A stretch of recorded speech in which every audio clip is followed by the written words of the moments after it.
My name is Prescott Smith, and I'm president of the Bahamas Sports Fishing and Conservation Association, also president of the Fly Fishing Industry Association. Hello and welcome to Obehi Podcast. I'm your host, Obehi A14, and I strongly believe that everyone has a story to share. Now let's get started with this episode.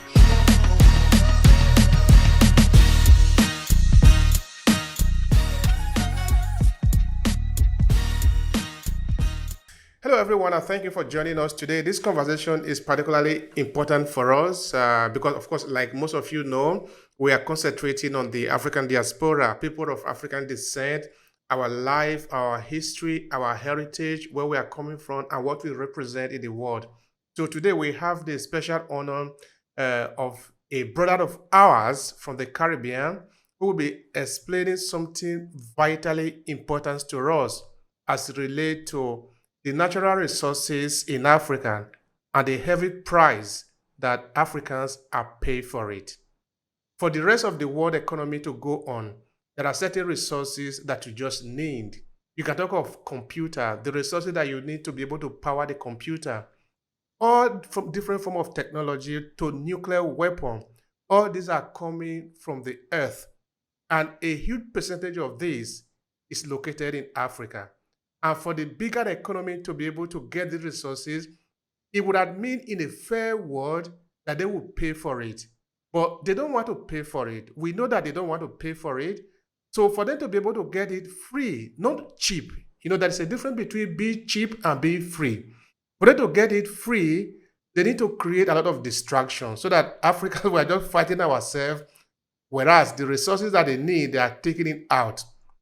It has been like this for as far back as we can think. Thank you very much. It's important to share with persons so that you have a very clear understanding that the continent of Africa is really the foundation of which the entire global economic model that is practiced today, it's really the root of it is what is happening in Africa and what was the motivating factor, what got it started. And just like me living here in the Bahamas, so wherever we are in the diaspora, we were miseducated about the continent of Africa. And that was for a very deliberate purpose because of what is happening on that continent and how Africa fuels economy all over the world. So I want to share with you here, when you look at it from Google Earth, you can see the continent of Africa. And it was always confusing to me. I saw all these lines and did not understand that all the various countries, you hear about Botswana, you hear about Tanzania, Cameroon, and the list goes on. How did it happen? Who was responsible for it? And so when you look at it geographically, you can see all of the blue area representing the oceans. And you come around here, you can see South America. And of course, where I'm speaking to you from here in the Bahamas. So the Bahamas is made up of 700 islands. 2,300 keys. But what we will see is the model that is followed not only in every Caribbean country and the United States, China, Russia, all has to do with the foundation of it all, and that is the continent of Africa. So when you look at it geographically, I'm going to put up the grid system here, and you would see that you have the Tropic of Cancer and you have the Tropic of Capricorn. And as you spin the globe and you go all the way around, all this blue area you're seeing is oceans. You can see Australia here, but as you come back around, you can see North and South America. And pay particular attention to 30 degrees north and south. As you come around to Africa, you would notice that the largest landmass between 30 degrees north and south of the equator is the continent of Africa. Now, what is so significant about that is most of the living things on Earth are within that geographical zone. And so when you think about all of these lines and how these countries got it, you would find you go back and you see in Germany, most European countries, including the United States, was there, and they carved up the continent for one reason, and that is to control the extraction of where most of the wealth of the world comes from. And again, geographically, you think of a mahogany tree, things that can only grow in a tropical region. So all of this green area, you look at the Great Congo region there. And again, take special note that Europe is at 50 degrees on average north, completely outside of that belt. But yet, these countries in Europe, like Germany, France, Spain, Portugal, and you look throughout Africa, there are colonial roots that originated from the enslavement of Africans, transporting them across the Atlantic. And like myself, the majority of us were miseducated to think that, slavery had something to do with what texture hair, the color of your skin. But it has always been about the resources. And so Africa is the richest landmass on the planet. The continent of Africa fuels all of these economies around the globe. Again, as Obehi pointed out, the miseducation in so many different ways was a deliberate part of the process to keep us distracted as to what the real motive of why we go through so much that we are faced with today. And so no matter where you are, you can be of African ancestry in Brazil, or you could be here in the Bahamas, or you could be in Jamaica.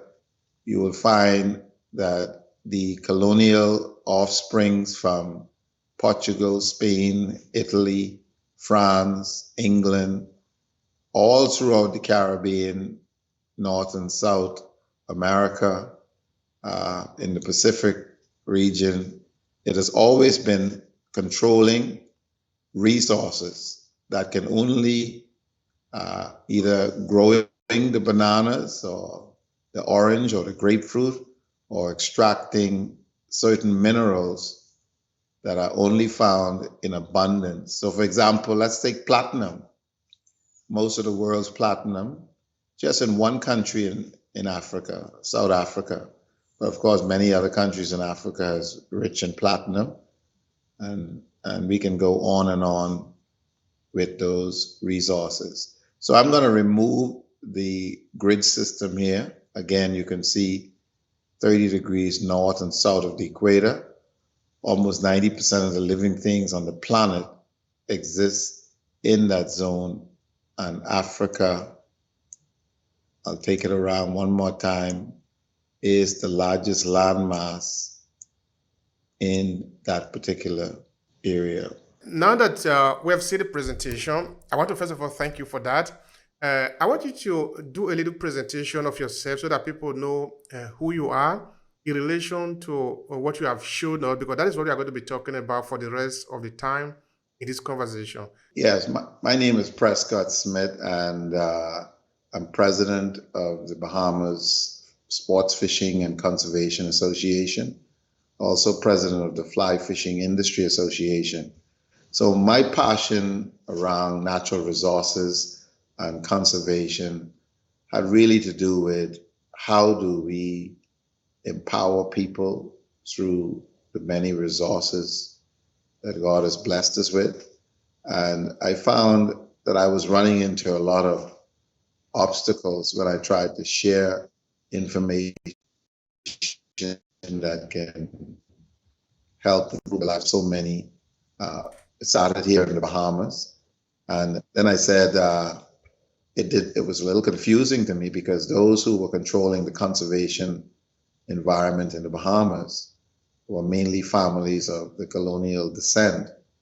And that is what really took me on a global journey of searching the root behind the typical conservation arena that is practiced. So what you find when you think of Africa, North and Central America, those who control the main areas of the economy, they central around, controlling the education or miseducation about resources in a country. And so that is how they scout out the wealth with the research. And so when I came forward, very excited to share information about how Bahamians can be empowered through giving them the skills in ecotourism, whether it be fly fishing, bird watching, nature-based tourism, using these resources in a sustainable way. Like I said, it was met with opposition by such families. So then I began to say, well, who else is in the world? And Kenya was the first country that I began to look at. And then I began to look at Botswana, other countries. And that is what took me on a global journey about 30 years ago, when I saw that here was various countries in Africa where people were being driven off their land because of the various mineral resources. So I began to do more and more in-depth research where, most of the gold, the copper, the diamond, and I found that it just kept coming up outside of Europe. And I began to do more research. I said, well, if all of these resources are showing up outside of Europe, how is it that Africa, the history of people being enslaved, being brought to the Caribbean, whether it's the Bahamas, whether it's Haiti or Jamaica, what is the real reason behind it? And what was so liberating for me, I grew up as a child thinking that the enslavement of Africans, all of the miseducation about being inferior and so forth, and it was all just, one of the many distractions used to keep us from understanding the true reasons behind it. So my passion for conservation has always included the human component. How do we use such resources to empower people no matter where they are, using them in a sustainable way? And exactly what is still happening on the continent of Africa is happening throughout the entire Caribbean. You find those who are in control of the economies, be it in Jamaica, be it in the Bahamas or Trinidad and Tobago, you will find it is resources and how those resources are moved, and so who's controlling your ports. They are all linked together because everything has to move through some seaport or airport at the end of the day.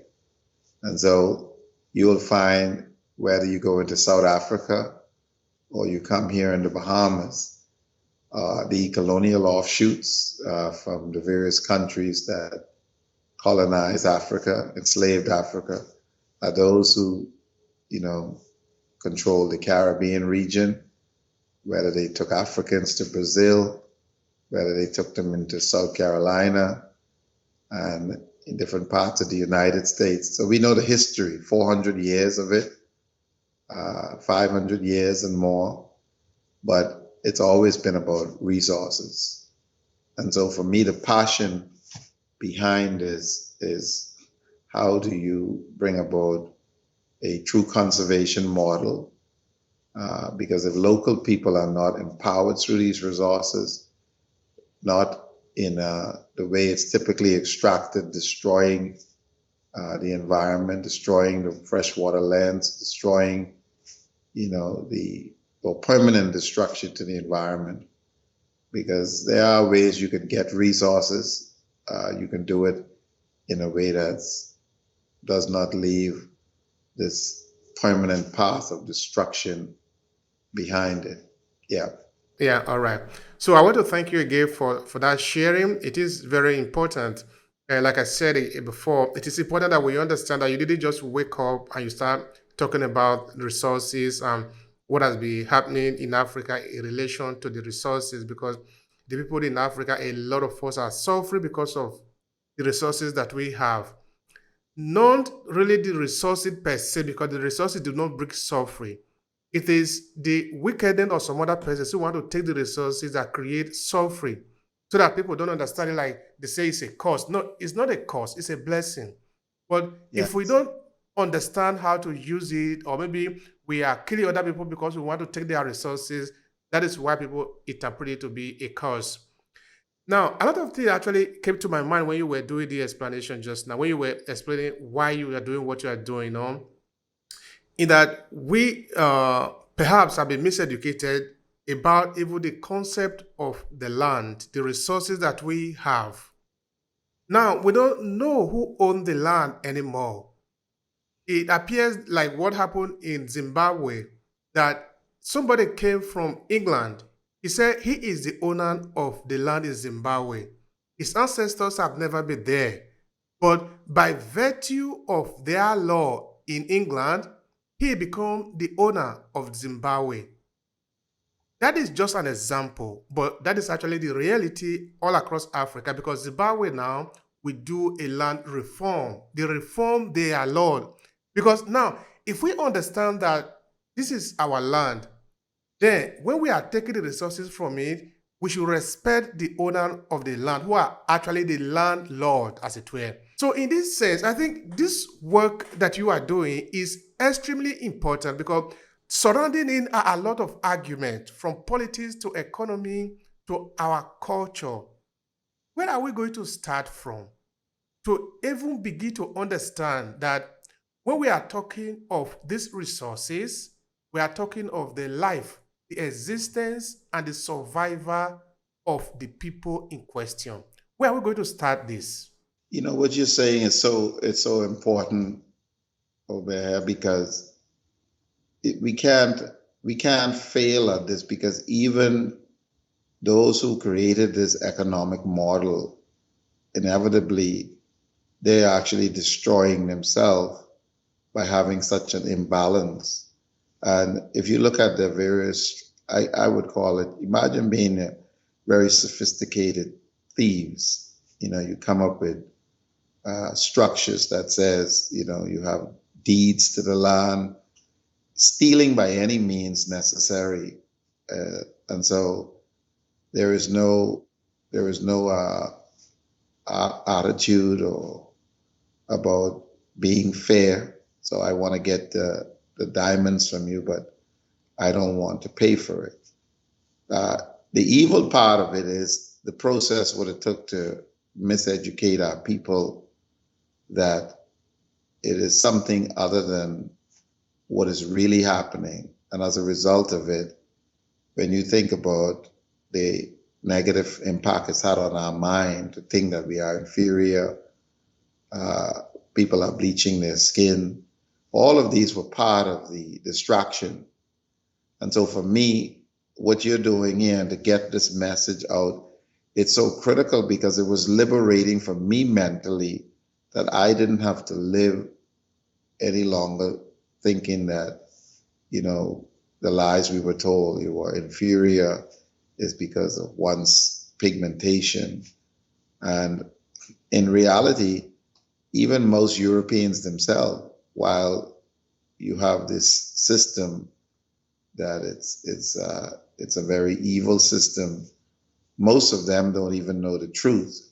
People are just reaping the benefits of such a dishonest system throughout the world. So, for example, whether it's the Chinese who think that they can look down on the African or someone in Italy or someone in Germany, but even for them to be truly educated, uh, changing that mindset. So it's very critical for our survival because, like I said to you, from a conservation standpoint, if we continue on this path as we destroy the environment permanently, you can see the effect it's having on global warming, major droughts and all of these things. It actually affects those who, generate all this wealth. So you might think of Africa like we all have to be uh, true caretakers of that continent. And so the very model that's being followed, the more people of African, whether you're in the diaspora here or other parts of, anywhere in the world, that whole attitude has to shift the mindset so that the African understands what is the real reason why they are enslaved, the real reason why, lynching takes place in the United States or throughout the continent of Africa. And wherever we are on the planet, you always put at a disadvantage. Even if I'm generating a lot of wealth, I mean, I can have hundreds of millions of dollars and I can drive in the state of Kentucky and I can lose my life just being stereotyped for being black. The police officer comes up, and so in his mind, he's going to be thinking a certain way about me. And he doesn't even realize that he has been miseducated as much as we have been miseducated. And so it's very critical to get this information out there because I always, from a geographical standpoint, geography has always been my passion. And people can send you down false trails. But when you see it from a geographical point of view, where these resources are, it's like somebody turning on a light switch. And that's what happens to me. So whenever I hear of some conflict, in certain parts of Africa, you can always go to, is it France? Is it Germany? Is it the United States? Is it Russia? Who's in the background fueling these things with the weapons? And what is the underlying agenda with some resource?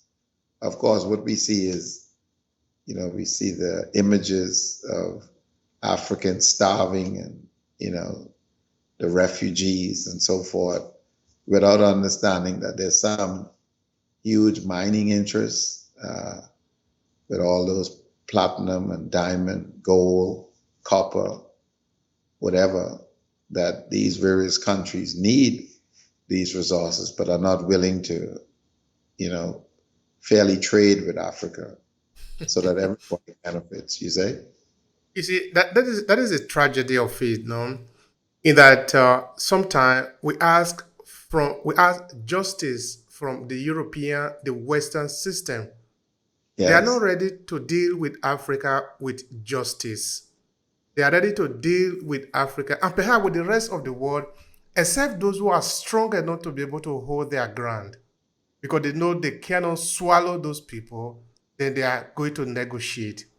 But in terms of dealing with Africa, there is no negotiation. They prepare their document somewhere in the Vatican, somewhere in Paris or London or Washington, and this document gets to Africa. What the African people need to do, of course, by African people, I'm talking of the representative Yes. of the slave company, which in this case are the politicians, is just to append their signature. They don't negotiate because power negotiate with another power. If on the other end they have been destroyed, the power really are not there, who is Washington going to negotiate with in Africa? If Washington is negotiating with another power that they have installed, it's like they are negotiating with themselves. Because that power is still you. You are still the one talking, just like you are talking through the mouth of another person. It's still you. So that brings me to the model. The model. We can't even think of it that up until 12th century, 13th century, that there were systems in Africa that people were organizing themselves, that were metropolis. Mansa Musa wasn't a slave of the European. He was governing the people bigger than the whole of Western Europe. Yes. What happened? Well, you have to look at it, you think of humanity, and I remember as I stood up with what we're facing right here in the Bahamas. I mean, just like the continent of Africa, but on a much smaller scale. The Bahamas is an extremely wealthy country, but I grew up being miseducated that we have sun, sand, and sea, and did not understand the exporting of mineral resources all over the world, be it aragonite, sand, limestone, which are all forms of calcium carbonate. And besides air and water, it's the most used resource on planet Earth. But let me give you an example. When we stood up for trying to protect the largest fly fishing area of its kind on the planet, Bahamas has vast amount of shallow waters, and I saw training of persons to be fly fishing guides as a means of protecting these resources. I thought it was a positive thing, so I went forward excited, and then it was met with just incredible resistance, lots of opposition from the United States, different persons who are in the fly fishing industry, companies, associations, all the way in Canada and Europe. Again, they were fighting. So it was very clear to me that you're dealing with such mindset about how you interact with others when it comes to resources. So I had the head of the U.S. Embassy visit me in Andros. He said, "Well, Prescott, we get thousands of letters complaining about you." So I showed him. I said, "Well, a female astronaut shared with me that we had the largest mangrove nursery system in the entire Western world. And of course, when I worked in the Defense Force, I saw poachers coming to get fish from Dominican Republic, from Honduras, from Cuba, the United States."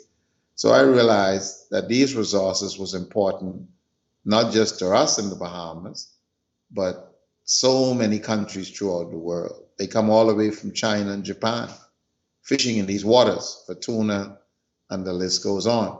But here is the thing that made it crystal clear for me when it comes to the way you look at dealing with other humans being and such mindsets. I said to the gentleman from the U.S. Embassy, I said, "Name me one country in the world where Europeans have gone and treated the locals as equals." Because here it is, I'm fighting to protect these resources so that it benefits not only the Bahamas, but the United States, every country in the Caribbean, and the list goes on. And that can only happen if you empower the locals so that they're using these resources in a sustainable way. So that is the root of the issue. And that such mindset, many of us, unfortunately, have learned that. And I call it, thinking with the spirit of scarcity, because you always want to get more, even at the expense of others. And so that mindset that was exported out of Europe when they met in Germany, as you know, they sat at the table and there was no Africans invited to the Berlin conference, right? So, we had no idea that, we not only wasn't a part of the conversation, we was actually on the menu for dinner.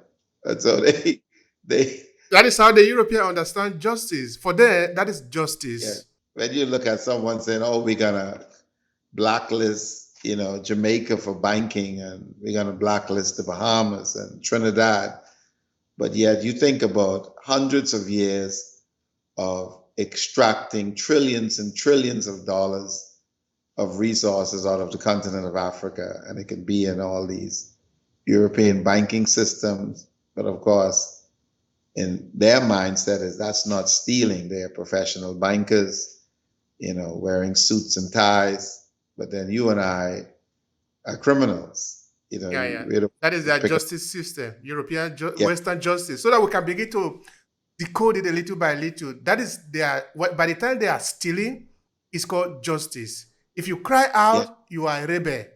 So you just need to follow their fascist system. Don't complaining, just say sa sa all the time. They are yeah, hitting you, don't cry, just keep quiet. You are obedient, you are a good one. That is how yes. they understand it. But don't do And the same thing to them. I realize that because I fish so many people, and some of them are genuine, but most of that mindset, that's how it. So even when you think about it, let's say I'm being very successful here in the Bahamas, over there, and I'm looked at as, Prescott, very wealthy, but at the same time, I am getting the bauxite out of Nigeria, and I'm leaving a path of destruction when I leave. The water table is destroyed. The farmlands of the local villages are no more. But of course, I'm over here in the Bahamas and I'm flying around on my private jet and I am viewed as being very successful. So when you look at that mindset of what we call, uh, being a very successful business person, it's not a balanced approach. And so they had to convince themselves that we were inferior or savages. And so we can carry out such a model. But I always refer to Norway. Here is Norway with all this resource that they have. And they don't complain about Norway uh, using these resources to benefit every Norwegian citizen. But it's a problem if African use their resources in that way. So you go into Norway, you see that if somebody wants to go to Norway and drill for oil, the government tells them right off the bat that 75 to 78% belongs to the Norwegian citizens. But you go to South Africa, you see a different model. You see millions in shantytown, going half a mile underground in shafts. They can barely feed their families. And then those who implemented such a model, they can be living in luxury, drinking expensive wine, living in gated communities. And that is viewed as, a model of success. So that is what I've come to the conclusion that, and that is what really made me passionate about a true model of conservation. Because even for the most part, and I met some genuine persons in it, but even the model itself is the very same structure that leads to, permanent poverty of our people and resources being exploited and destroying the land. And as I pointed out to you, I could give you a clear example of the Bahamas. We have been exporting limestone for about 65, 70 years into the United States, Canada, and all over the world. And not even $1 shows up in our annual budget. I'm not saying that they pay us $10 or $5 a year. They just develop a structure called a free port, which is on the island of Grand Bahama. And I can show you now the ships are going into 11 different ports into the United States. And this is before I was born, we was exporting it. So we have billions and billions of dollars in limestone leaving, and the country has billions and billions in debt. And that can be Trinidad and Tobago, that can be Jamaica with its bauxite mine. And so, because I fish so many people and I listen to these conversations, you realize that that's a mindset of not looking at others as equals. They're not thinking of negotiating with you. But you said something that was very powerful earlier. I always tell people, if you know such a mindset, why are you expecting the solutions to come from such mindset? And so when you look at African leaders, most of our politicians, unfortunately, don't really understand what we're talking about now. They've been miseducated. We see education as getting a degree from a university. And, if you go and pursue that education just for, the ability to earn more money for you rather than to truly find out the truth, uh, unfortunately, most people are in that state. Whether they don't really understand this, that can actually be for another day. Today, of Yes. course, we are looking at the responsibility, if we want to put it like that, of Yeah. European in the situation in Africa. Here, we do talk a lot about our responsibility, but we are, of course, maybe we might say come to that. In that, what we are talking about at the end of the day, I think is a common sense. Now, I tell you what I mean. Why I am not. I don't want to excuse our politicians. This is why we see some of them. Let's say for Nigeria, for example, where they hide billions of. Sometimes they don't even hide billions of naira anymore because naira, the Nigerian money, have become worthless. They now had billions of dollars of foreign currency. They are not investing it anywhere. They just load it in a house so that when they need it, they can go there and spend it. So the money is not circulating in the Nigeria bank because, of course, you cannot justify it. So the question is this one: what do you need to understand that what you are doing is wrong? What do you, as a human being, doing that to your nation, need to understand that that is wrong? That your children cannot go to school in your country because the educational system is so poor. They can leave the Nigerian student to be on strike.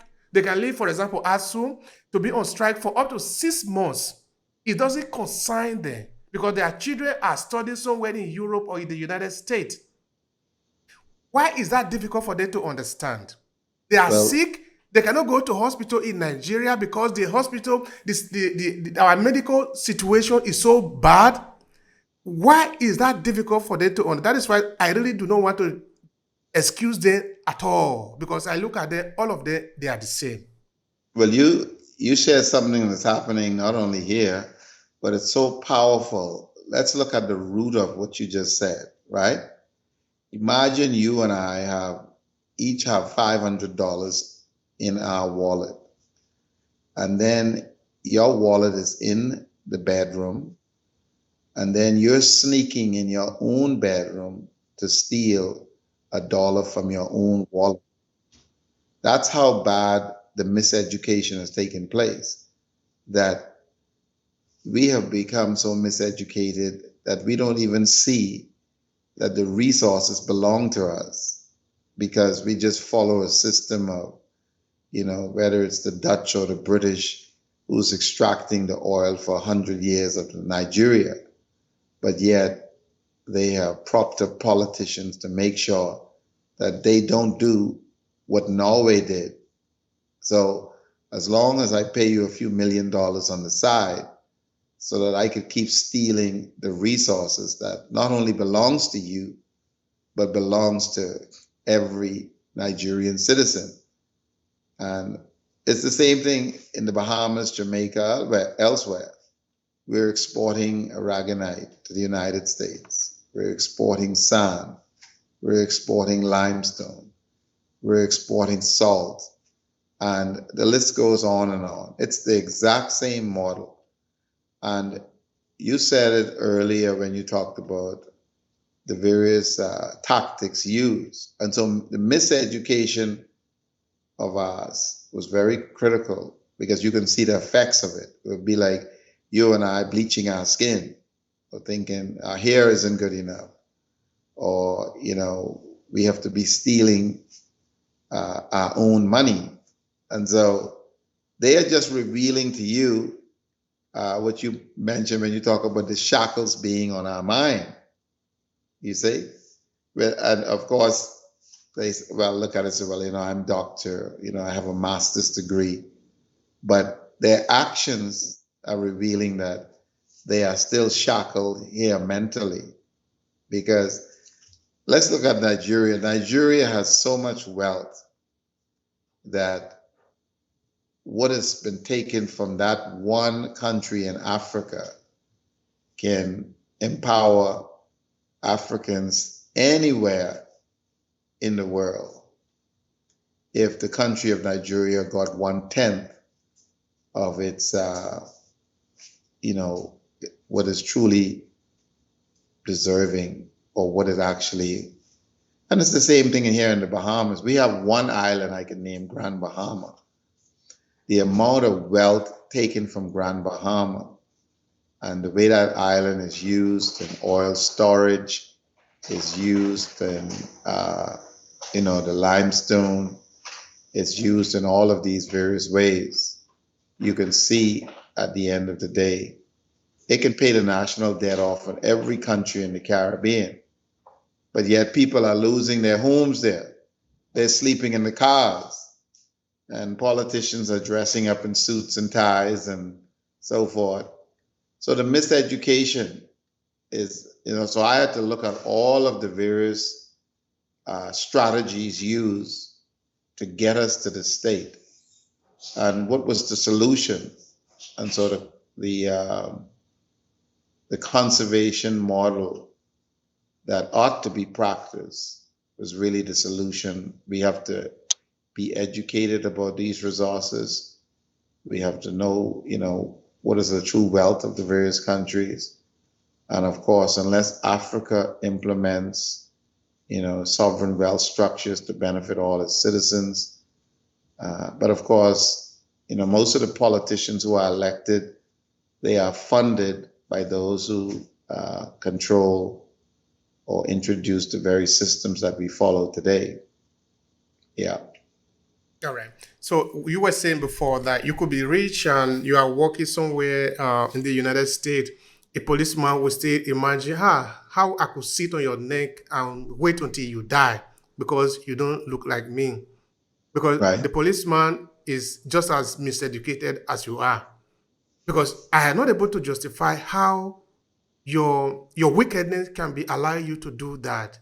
There is nothing else that justify it other than miseducation. Because Yeah. I think James Allen was saying in one of his books that the only thing that tie the slave and the enslaver is the same, is chain. One end is tied to the chain, the other end is tied to the enslaver. So when you say free the slave, you actually say let's free ourselves. That includes you.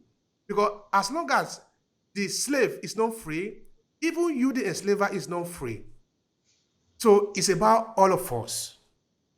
Yes, you're Now, absolutely right. You see, yeah. it's mentally, you can have the poorest person in the Appalachian Mountains range in the United States who's on welfare and so forth. But as long as he thinks that he's superior to someone from Africa or Mexico, it's a sad state. But that's one of the various strategies used, to keep us, divide and conquer. And so there's no justification for the attitude. I was just pointing out that I had to look at all of the various ways, the strategies used, so that the system, it fuels itself. And that is, from a religious standpoint, education systems, the way who tells you about our history, various forms of media. So what you're doing is very powerful and very important that we are able to communicate. You're in Italy and I'm in the Bahamas, and think about, we could not do this, 20, 30 years or whatever like that. So we can use technology to get the message out there, because I was very miseducated and deceived. I would go to politicians here, do presentations to the cabinet, and I thought that, the information would be circulated and just met with incredible opposition, persons trying to bribe you, cut deals. And I realized that it wasn't unique to me. Anyone who tries to expose the structure that we really live under. You're either, it met with tremendous opposition, and many people give into it and they take the money. Yeah. I remember a politician came to me a few weeks back. We're fighting a huge mining interest here. The island that I live on has the largest freshwater supply in the country and largest mangrove nursery system. And the person came right to my home, said these mining interests, $5 million, and for me to be quiet. And I said, it didn't matter if it was $5 or $10 billion. I would never compromise myself because the wealth belongs to us. And until we recognize that we don't have to be stealing a portion of what rightfully belongs to Nigeria or rightfully belongs to Tanzania. And all of that has taken place because of the deliberate miseducation. So having the opportunity to be able to show persons through what you're doing is very, very important because our people have to see it. We can talk about it, but just like me, I realize from a geographical standpoint, until you're able to show people so it's crystal clear, Stevie Wonder or Ray Charles see it. That makes your message more powerful when you speak to them from Italy and say, this is what is happening in Nigeria. This is what is happening in South Africa. Because really here in the Bahamas, where we don't know, the average Bahamian don't have a clue about when you talk about platinum and where it comes from in the world. I always thought gold came from England, right? Because you hear of London gold, right? I didn't realize there isn't an ounce of gold in England because you would hear of London gold. Or I always thought chocolate came from the Swiss chocolate, Nestle. I see they planted the chocolate. They planted a tree in somewhere in Swiss, or maybe they are digging the gold somewhere in Manchester. Yes. And that is the miseducation we are getting in the West. Deliberately, I think of Snickers and I think of M&M, and then you realize that 70% of the chocolate. Can I just show you a slide if it's possible? Can I show you? Please go ahead. Yeah. No problem. I would like to. Yeah. So here we go. So you remember speaking about how did we get in this state? And you think of all these countries that they met in Germany. Of course, Africans were not invited in 1884. And we just spoke about chocolate. So over 70% of the world's chocolate, and notice it's coming from that same geographical zone, 30 degrees north and south of the equator. So 2 countries in Africa is where most of the world's raw material for chocolate comes from. That's in Ghana, the Ivory Coast. Of course, I always thought, chocolate is M&M and Snickers, right? From the United States. And had no idea. And that is the deliberate miseducation. So again, you think of, 1 billion people got up this morning, they're drinking coffee, and you can see coffee is in that geographical zone where it's grown all around the world. Doesn't matter if in Ethiopia, if you're in, Brazil. So you can see the movement of persons from the continent of Africa. And again, but look at an interesting slide. It shows you it does not matter where the gold or the chocolate or the coffee originates from or grows, is who's controlling it. So you can see countries by consumption. You have Finland, Norway, Iceland, Denmark, Netherlands in the colder climate. And of course, coffee fuels the world economy. People wake up and have a cup of coffee all hours of the day and night. Same thing with diamond. You can say, well, we hear of diamond, but where does most of the diamonds in the world come from? And you can see most comes from the continent of Africa again. But we grew up in the West thinking diamond is in Belgium, diamonds in New York, diamonds are a girl's best friend. Uh, and I want to go back, as I mentioned, coffee here.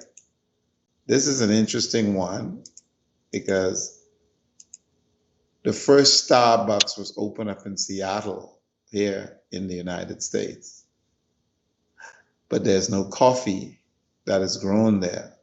They grow coffee in Colombia, coffee is grown in Jamaica, all of these tropical, this type of geography around the globe.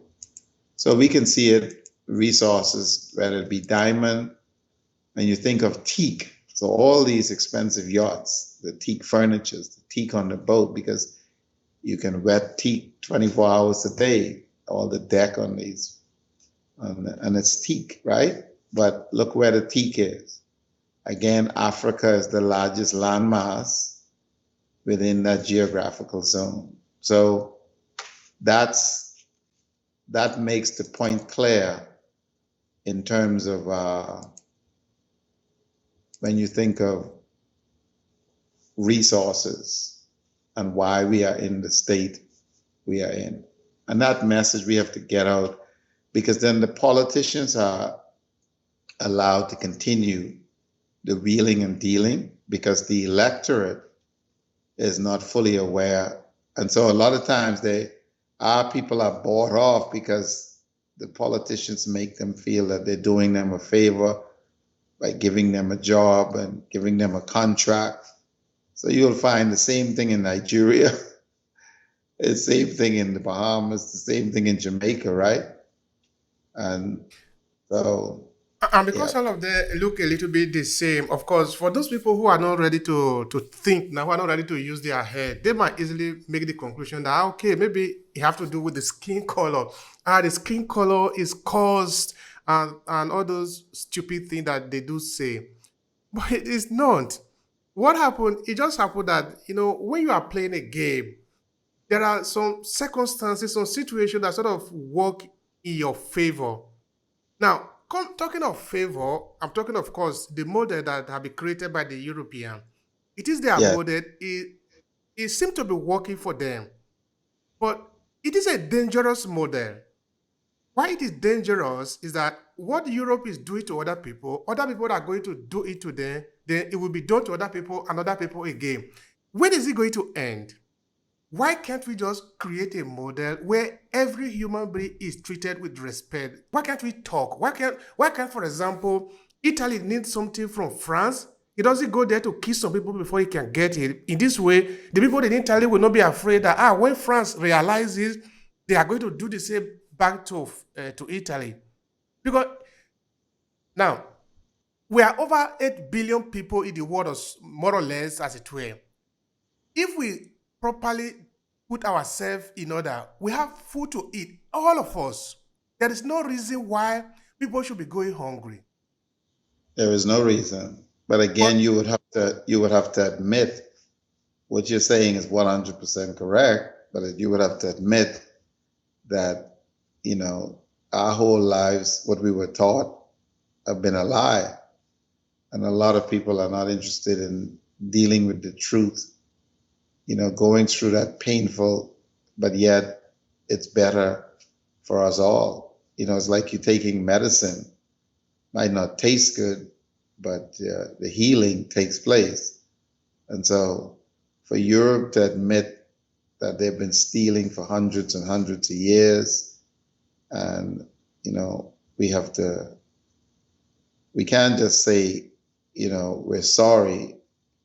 What about all of the trillions of dollars in British banks, while most of that money came off the continent of Africa or other parts of the globe?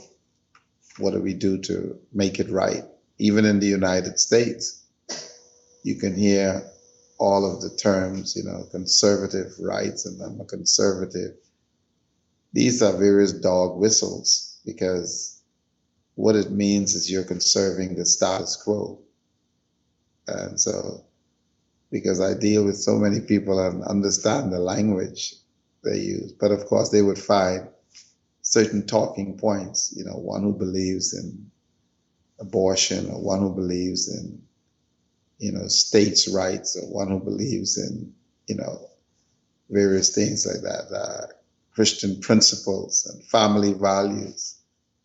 Family Interesting. value. After we Yeah, massacre other families, yes, this is what I was saying before, that European, the Westerners, they only understand one type of justice.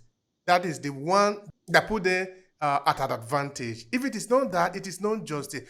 How can you be talking of family value when, for example, people that have been working for the Catholic Church have to participate in genocide in different yeah. parts of the world? In Canada, even there in the United States, in Africa, we can't even talk about it. How can we be talking of family value? Where were their brain?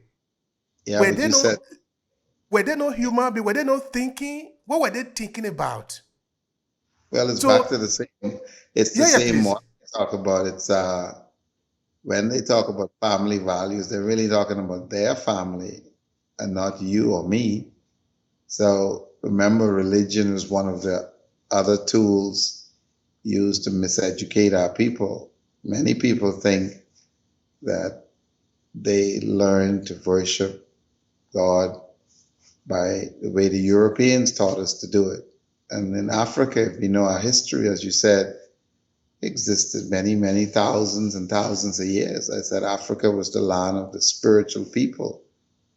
But one of many tools used to say, you must worship and serve in this way. And in that way, you see yourself as being inferior. And so, therefore, once you have that mindset, it means people can justify treating you a certain way. So, you think of the United States, even as people went to church on Sundays, the Ku Klux Klan, you were not allowed to go into those churches. You were buried in a different cemetery. You could not eat at a certain, but they say they're serving the same God. Mm. And Yeah, they're yeah, deceiving so themselves. yeah, that was one of the tools used to keep us distracted as well. So yeah, but we have to get the message out there, and just like you said, otherwise, none of us is truly going to be free. At the end of the day, the chain is attached, in both directions. Yeah. And All that's right. why I'm passionate about this, about Thank you so conservation. Yeah. Thank you so much for that. Now, looking at conservation, looking at the work that you are doing, I want to understand, how do people take the message when you talk to other people? It could be right there in Bahamas or in other parts of the Caribbean. What do you see people think? What is their reflection about this conservation? I'm not saying that we shouldn't touch nature at all, but we must understand that we are also part of nature. That if we Yes. destroy nature, we are destroying ourselves. So by Exactly. conserving nature, meaning that we just need to be mature enough to understand that whatever we are doing to nature, we are doing it to ourselves. So what do people understand in line with these simple things? But the opposition mainly for me always comes from the Berlin Conference crew mindset, because they recognize that what I'm speaking about is what you said earlier about sitting at the table as an equal. So when I speak of conservation, I speak of a model that is about using these resources where it truly benefits the citizens of that country. And so I am equally passionate about, what's happening in Haiti or Cuba or Jamaica, because the very model that has been practiced are those who really do not believe in equality. So justice to them it has to be tilted in their favor, and you should just fall in line and follow that model. And so that is a threat to us all, because the environment, uh, they're some of the biggest destroyers of the environment. And unfortunately, that miseducation filtering down to even persons of African descent or wherever you are, because we develop those habits and believe that there is no better way. And so it is met with a lot of resistance because they recognize that you're talking about truly empowering others uh, to be at the table as an equal. And for me, my motivation is it does not matter what people like that think, because I'm actually fighting for their benefit as well. Because as you pointed out, we can be free on one hand if, you know, equally the chain is attached in the other direction. But that type of spirit is one of scarcity, where I think the only way I can be successful is that you're not successful. And so there's enough. I mean, you think of Africa. Africa has most of the arable land in the world. Africa has so much resources. The United States economy cannot be fueled without it. Whether you're flying on a commercial jet, whether you're using your cell phone, or you're driving in a Tesla vehicle, the batteries. But the miseducation is what fuels all of this, because most people don't know the connections. And so even in the conservation arena, I attended a conference, less than a week ago, and it's the Caribbean Gulf and Fisheries Institute. But yet the Bahamas has the largest mangrove nursery system in the entire Western world. But when you look at how conservation is practiced, who's funding the research, and is the human component generally included of how you empower locals with the skills and the tools that they need. And that's not the typical model that is practiced. People use to scout out these resources so that they can make more money, but they're thinking about, even if they're managing the fisheries, in most cases, they're thinking about it from a selfish standpoint, you say? But despite that, But when are we going to be tired of that model? Because we can see now. Okay, now we come back to what we usually do here, which is where we find our responsibility. Because I really cannot control the European. I'm not. I don't have that kind of power, but I can control myself as an African, and so that yeah, is where I choose to lay more emphasis on that. Now, what is it going to take us to understand that the model we are practicing is not working for us? That we need to change, because freedom is costly. Freedom cannot be given, it can never be given. You always need to take it. The reason Africans are not respected, are not taken seriously, is that we do not take ourselves seriously yet. It's not that we yeah, have always do like this. No. Since our encounter with the European, we have always played this subordinate role. We don't want to play the man role. We like to play the boy role. As long yeah, as we play the boy role, the game will remain the way it is, because it was designed by the European. The system that we practice in Africa was designed by the European. How could you possibly win the man who designed the game you are playing? you're right. We must be tired of that and choose to play our own game. Of course, that means now we need to pay the cost of be free. Because if we don't pay the cost, the price for it, it will always be like this until that kid don't come. This is where I want you to speak more to. Yes. No, you're absolutely right. And that's been the journey of my life for the last 30 years. And oftentimes you're misunderstood. And oftentimes the opposition comes from fellow Africans who themselves, because the miseducation has been so deep, they think that you're, just a troublemaker, stirring up the water, and so that is why we have to focus on education at that level. That's where my focus has been, but it makes it a very difficult task at times because oftentimes you and I are not getting the support from fellow Africans. A lot of people are comfortable with the system remaining the way it is because they might be benefiting a few dollars here and there. And oftentimes they're the first ones who come to fight you or to create the opposition. But you still have to continue, uh, doing what is right. And for me, that I realize there's no alternative because if you don't do it, it actually will continue to get worse as we see it in so many cases around the world. It's not getting better.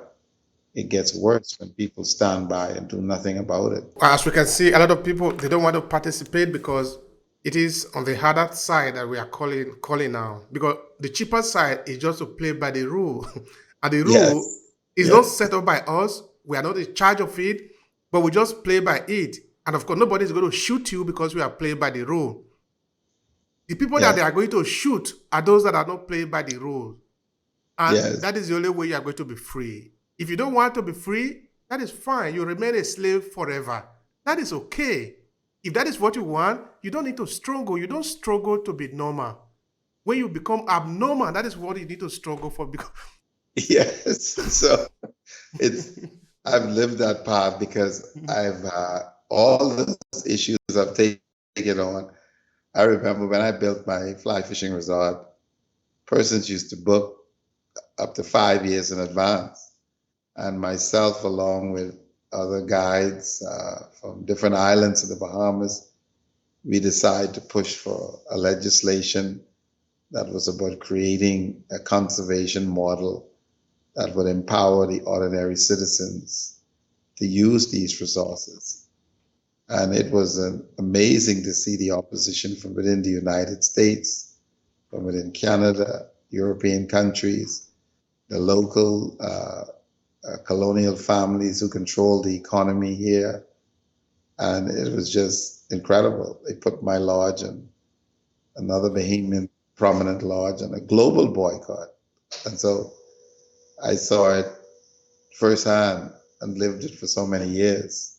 But that's the strategy that's used. You're gonna pay economically when you take on such issues. But most people are afraid of that because they're thinking, oh, I don't want to lose my home, I don't want to lose my car, I don't want to lose my job. And so, you you better know, remain a slave and be yes, I dancing remember salsa all your life.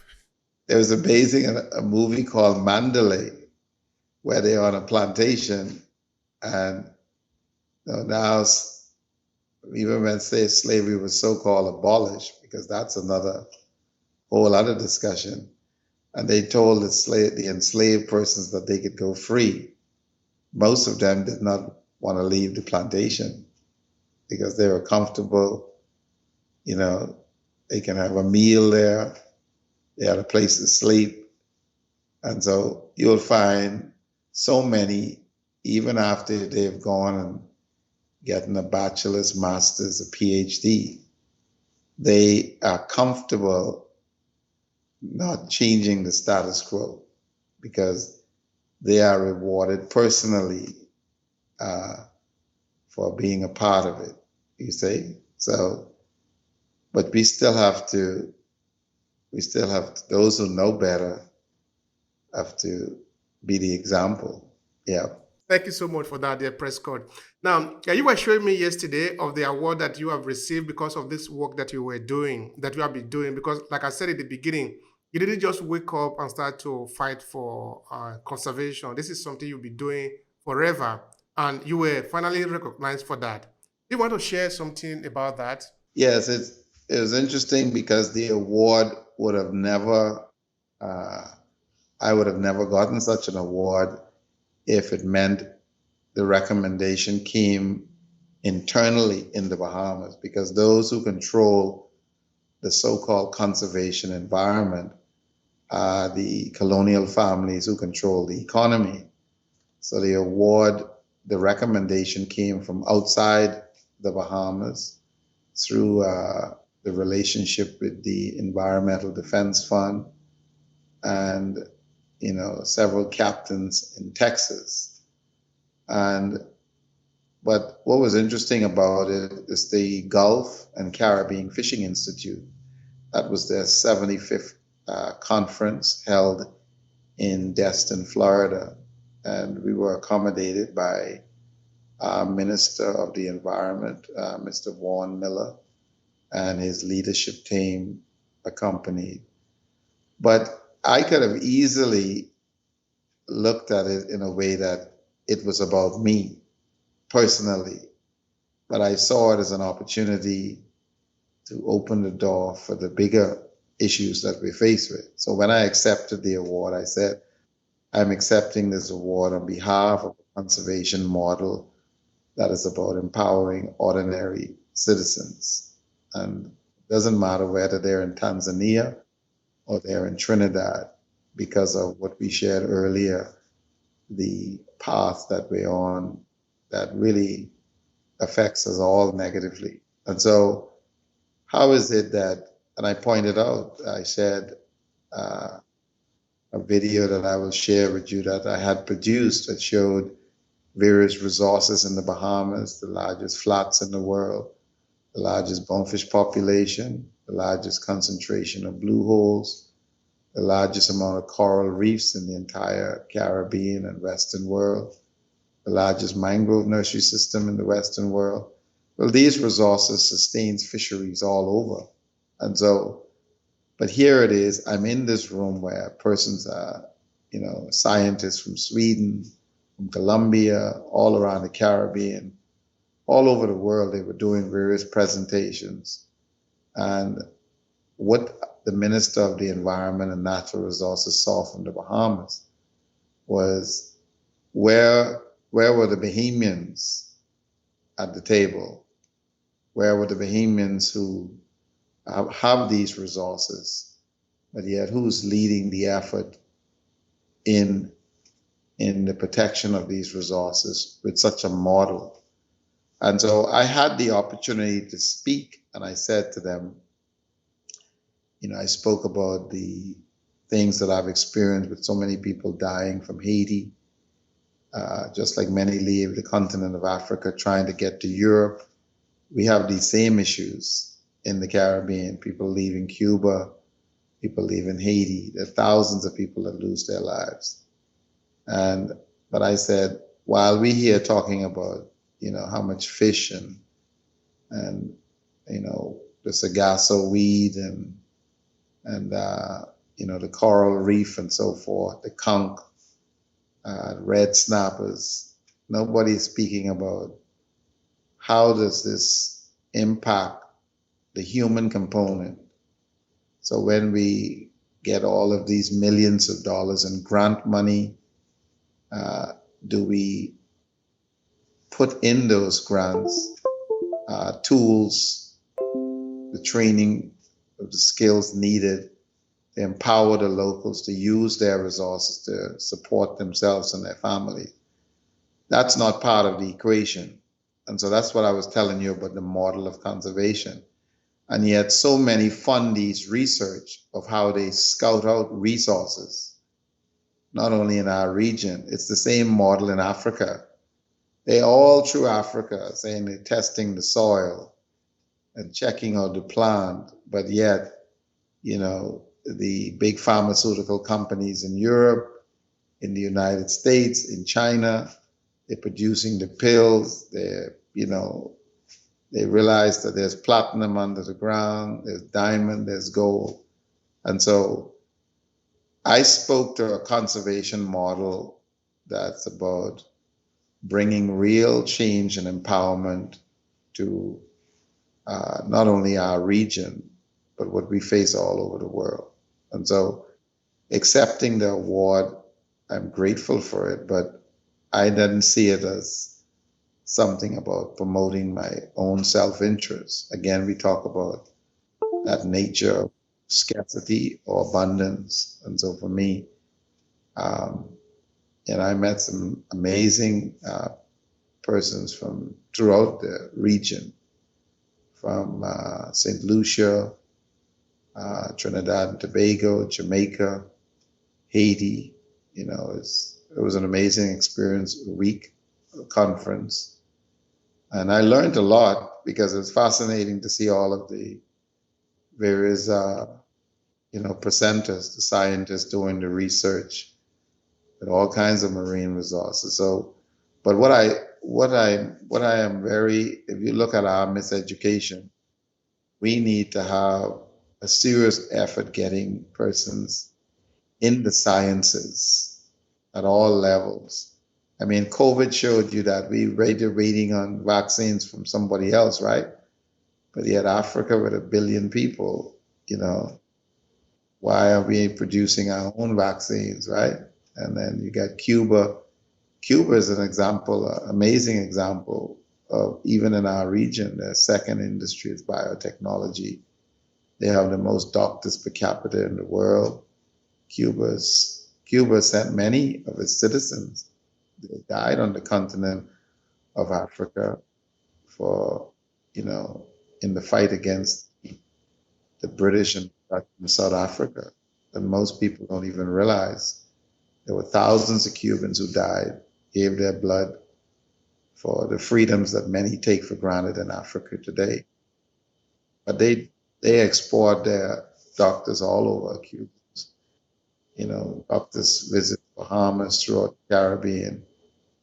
But again, that country is put under so much pressure because for them to be successful, it means the very system that we follow would not be looked at as the very best role model. So I believe in full democracy, but even what we've been miseducated about democracy, it's not real democracy. It means, I remember a cowboy movie, I'll share this with you, where there were 3 cowboys and one pulled the gun on his 2 buddies.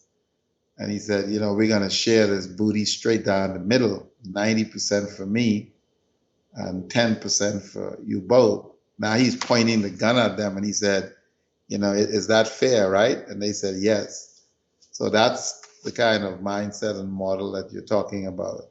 We take Africa's gold, we take Africa's platinum, we take the oil, the bauxite, the copper, the manganese, and yet, you get very little to nothing for it. And then we enrich our economies, and we call that fair trade. Thank you so much for that. So, what would be your final thought here to conclude the conversation? Of course, the fine line here is that what we are going through today is linked to where we are coming from. In that people are interested in the resources that we have, and for them to Yeah. be able to get it, we need to pass through this refining process of turning out into what we have become today. We first of all need to decode that and then begin to find our way out of it if we are ready to pay the price, because everything have a price. If we're not ready to pay the price now, then we continue to become slave forever. Everybody is fine with that. Nobody is going to kill you because you are a slave, so it's easier to manage you, no? But if you don't want to be a Yeah. slave anymore, if you are tired, be ready. Then be ready to be shot also, because they will shoot you. If you're not ready to be shot at, then be a slave. That is okay for you. So, what Yeah. is your final thought in it? It, it's a powerful point you just made, but to me, I can sleep a lot better at night knowing that, my life's purpose is about making a difference for others. And I realize that if people don't stand, it actually will only get worse. So when you think of civil rights in the United States or even throughout Africa, many professionals on the continent today don't realize that many had to die for the little freedoms that they have. For you to be doing what you're doing now, from Italy and connecting the Bahamas and connecting other parts of the region, so persons will hear this message all over the world. as I shared with you, when I was less than a week ago at the Gulf and Caribbean Fishing Institute, I met fellow persons from, Trinidad, every country throughout the Caribbean. We'll share this information with them, and then they will share it with others. So what you're doing is so important, making those linkages. And so if we are to get out of this, we have to dispel the miseducation, deliberate miseducation that we here in the West have a certain perception of what Africa and why Africa is in the perceived state that we generally see through various media outlets, and also why we in the Caribbean, Central South America, find ourselves where we are always in a general position of accepting crumbs of resources that rightfully originate and belong to us. And so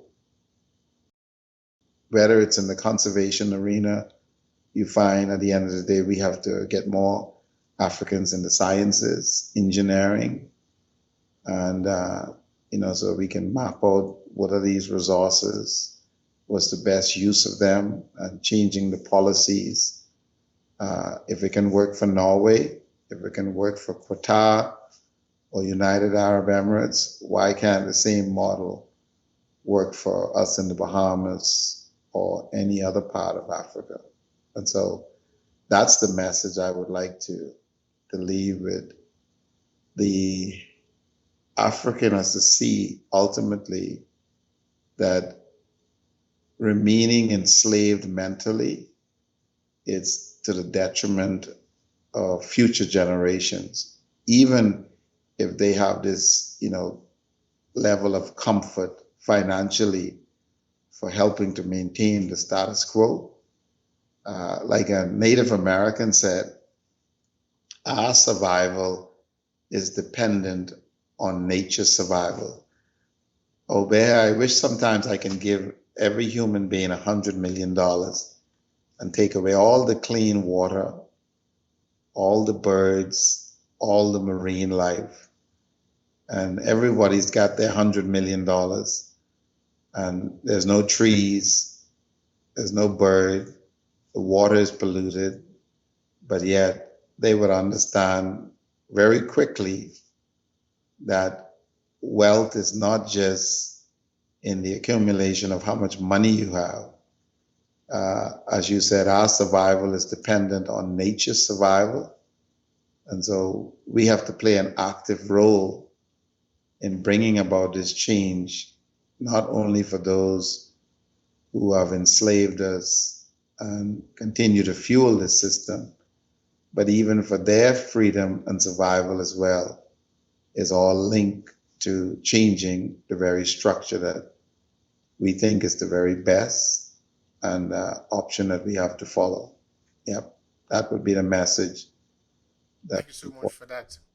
I like it that much that the conclusion is that at the end of the day, it's not about Africa coming with a revenge now against Europe. That is not the struggle. The struggle is that we want to save all of us. We want to save humanity, including those that are wrong us too.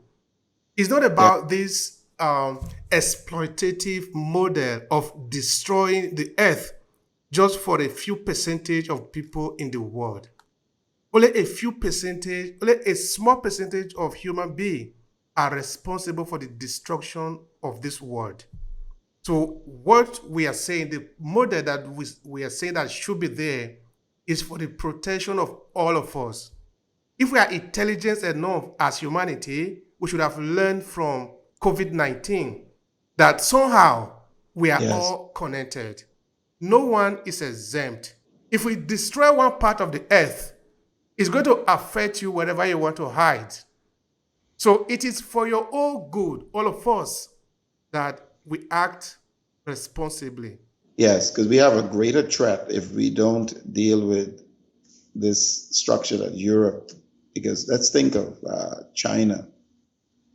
The Chinese might not be coming in with guns into Africa, but if you look at the Chinese parliament and their structures, I don't think in 100 years you're going to see Africans being elected into their parliament like you might see a black elected into the Senate in the United States, while that might have taken hundreds of years.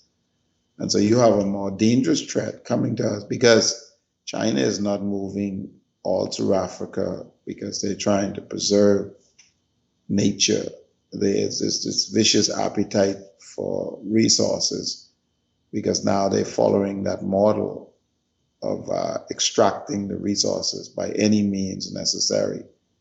You know, getting to control the ports, getting to mine the mineral resources, but it's not with a harmony of how do you protect the environment so that the lions and the deers and nature survives, which is critical to all of our survival. So we have a whole new threat, which is ramped up because they're not coming in with guns, but it's even more deadly. And that, so while Europe did these atrocious things, we have to look at enslavement of Africans even before the Europeans. And the Arabs were the biggest slave traders. And of course, they sold as many lies that, you know, well, Africans were selling Africans without giving you the full context that religion was one of the tools used, that people were divided along religious lines. So therefore, even some of the Africans didn't see themselves in the same way if they were, you know, Muslims or Christians or whatever. They just, same strategy Europeans used to say, well, they're savages, so we can enslave them and so forth. But China, that's a whole other animal. And you think of Russia, you know, Japanese need these resources and so many other countries. And so it becomes even a greater scramble. And again, if you imagine destroying Africa, and where it has most of the farming land in the world, most of the resources that is fueling the planet, I mean, just the thought of even just thinking about what, if we think it's bad now. So I think Africans have to wake up wherever they are in the world and not just be comfortable. We need to wake up quick. Because Yes. like I always say here, we don't have any savior coming. No one is coming. Yes. We better It's true. realize that we better prepare for the game because no one, Yeah. the last time I checked, no one was coming. So no one is Right. going to save Africa. If we want to save ourselves, we will better do it with our words, with our face, and if it need be with our blood. That is Yes. our home. And That you're is the absolutely point. right. It's but you know, again, you know that's part of the miseducation because we think, you know, no matter how much we suffer here, there's some milk and honey waiting for us. And so someone could be digging all the gold from around your feet and they tell you to look up in the sky. And without even so yeah, It's that, unfortunate. yes, it is. All right. Thank you so much, brother. I appreciate Yeah. the time and appreciate the conversation. Looking forward to next time. I really enjoy it. And Definitely. If you enjoy this podcast, make sure you subscribe so you never miss any of our future episodes. Rate and review Obehi Podcast and share with your friends who might need it. I remain Obehi Ewafo. Thank you so much for listening and talk to you in the next episode.